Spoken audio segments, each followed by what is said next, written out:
This week, I had the opportunity, invited by the Prime Minister's office, the government press office, to sit down and do a special event interviewing some of these Israeli families whose families were taken hostage on October 7th, and interview them before the foreign media.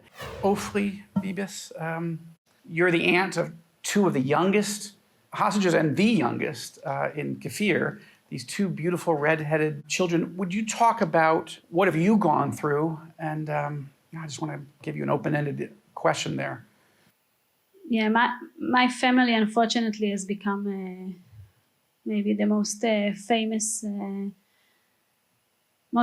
hostage from October 7th.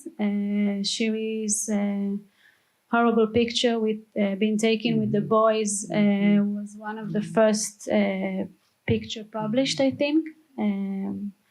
It was published as a picture and maybe 2 hours later a video.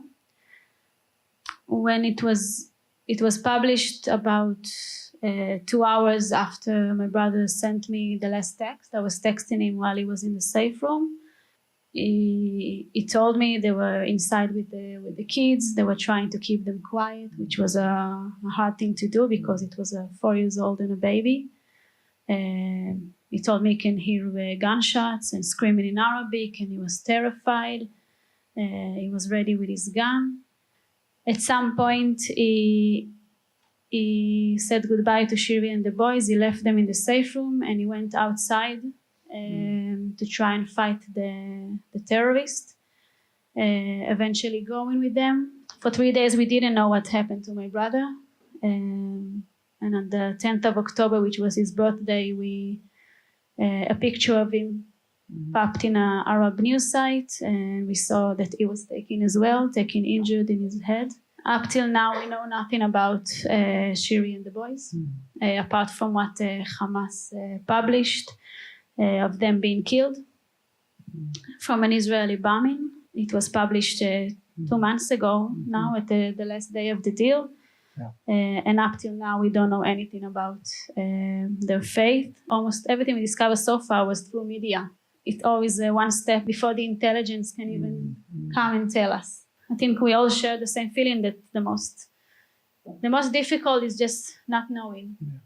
I just want to say that our fight as families is unfortunately still not done, and our fight,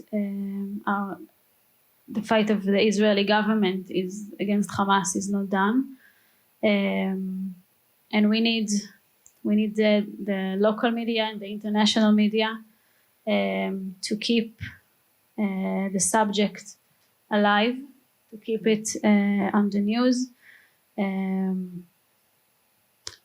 to keep advocating for Israel, for her right to fight, and for the urgency of bringing the hostages back. I think it's part of the pressure we're trying to put on all the governments and on Hamas, and everybody is involved in the negotiation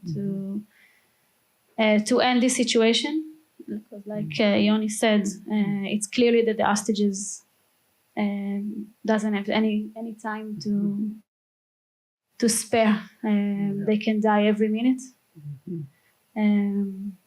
So it's important that we'll have the media with us in our battle. It's a crucial part of our battle.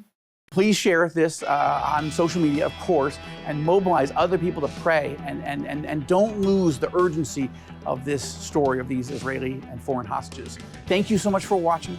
Thank you so much for praying for the peace of Jerusalem and the release of the hostages and for victory in this war.